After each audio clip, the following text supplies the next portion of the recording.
Hello everyone, my name is Shelby and this is the series where I reveal what is inside these mystery pottery molds I found on Gumtree. Hello, welcome to Mold 75. How are we this week?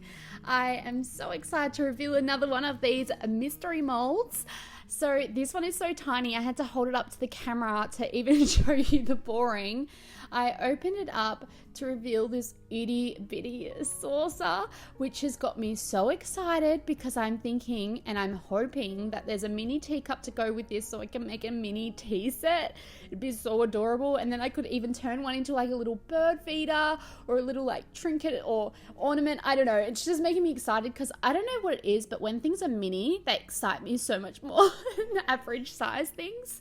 I really like the shape of the plate itself. It's got this really beautiful curvy rim around the edges and it's got a little bit of detail. Here is the mold, and because we haven't found the little mini teacup yet and we don't even know if there is a mini teacup, I decided that I'm going to use this for a little bee dish. So when I revealed these tiny little molds, which I poured again for this reveal, is when I revealed them, there was this bee and I've got this bucket outside for my pets to drink out of, and the bees always try to go there for a drink because that's the only source of water that's there. So they get in and then they drown themselves pretty much, which is really sad. And a lot of you were like, how about you make a bee dish and try and make something where they can kind of like walk up there, have a little drink, have a little, tea break and fly off and do their busy work again.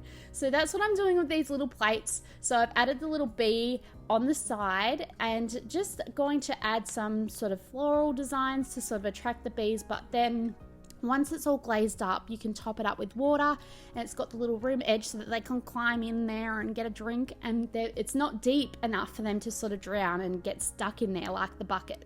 So you saw before I was just holding up a paint palette, and I was going to do this whole pastel color palette because I love my pastels and I love doing florals, as you probably have realized in this series. But I had just finished doing another project and I had all this leftover mixed up color left. So instead of doing this really pastel-y bright colored work, I decided to use up the rest of this paint palette so that there was no waste because I had no containers to put it back into.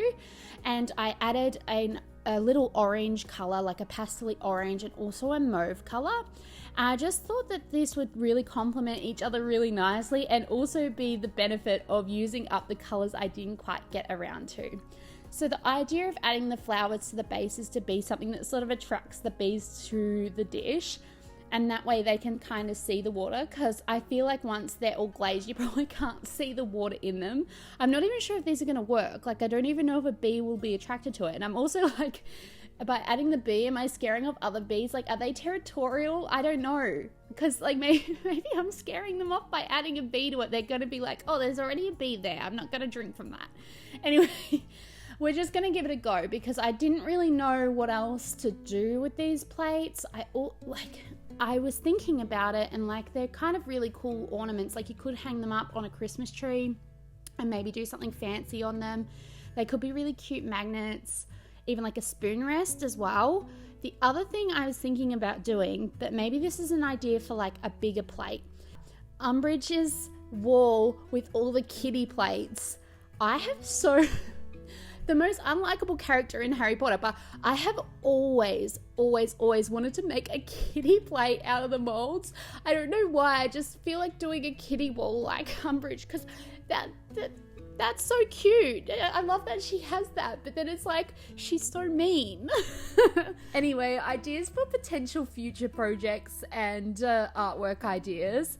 You guys always have the best ideas in the comments. Like last week, I did not even see that reveal as a snack plate, and that was just brilliant. That was so brilliant. I love snacks, and I love the idea of like having like olives and crackers and cheese in each little section.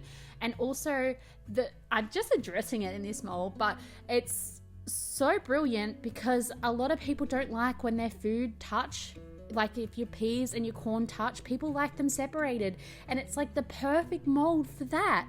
So thank you so much for all the comments. Like, if you don't read the comments on these videos, you should, because a lot of people have so many cool and brilliant thoughts. It's just So amazing. So thank you all for being here and just contributing so much to these videos every single week. With that said, I'd love to know, like, do you have a cool idea that I didn't mention before about what you could do with these plates? Because it's so brilliant. You guys have brilliant minds. Let me know below. On to the rest of this piece. So you saw I painted the bee, I've done the flowers, and you're probably having a heart attack right now because I'm painting it all black after doing all that detail work. So when I first did the bees, I really loved how that antiquing came out on the bees. So I wanted to do that again, but I also wanted to have some of the black highlighting the curves on the rim of the plate. But then when you rub off the underglaze, there's always a little bit left. So if I left the middle of the plate bare, I felt like it would have looked really incohesive with the rest of the piece. So that's why I'm painting the whole plate, even the illustrations that I've done. And that way when I wipe away, like you can see here, you've got the black antiquing running throughout the piece and not just one area. So it doesn't look like you've just sort of, I don't know, dabbed it on here and dabbed it on there. It just doesn't feel like it's a part of the same artwork. So that's why I did that. A few people have messaged how I get the antiquing on without rubbing off the underglaze before. I actually bisque fire in between this step. So just do another dry fire. And that allows the color to bake on so that when I add the antiquing, I can just rub that off and nothing else comes off unless you rub really aggressively. If you rub really aggressively, you can start to rub off those layers a bit because it's not fully baked yet, but that's how I do it. So there you go. I glazed them up, popped them in the kiln. It was on the top shelf, so you couldn't really see the satisfying result when I opened the kiln again, but I thought I'd show them here on a clean white surface so you can see those colors popping. I have to say, I love them. I at first was feeling a bit icky. I'm going to say icky about the color palette just because it wasn't what I had initially intended and envisioned with the piece, but I am so glad I ended up just using up the rest of that paint and that palette just because it really challenged my perception of what I saw the piece end result to look like.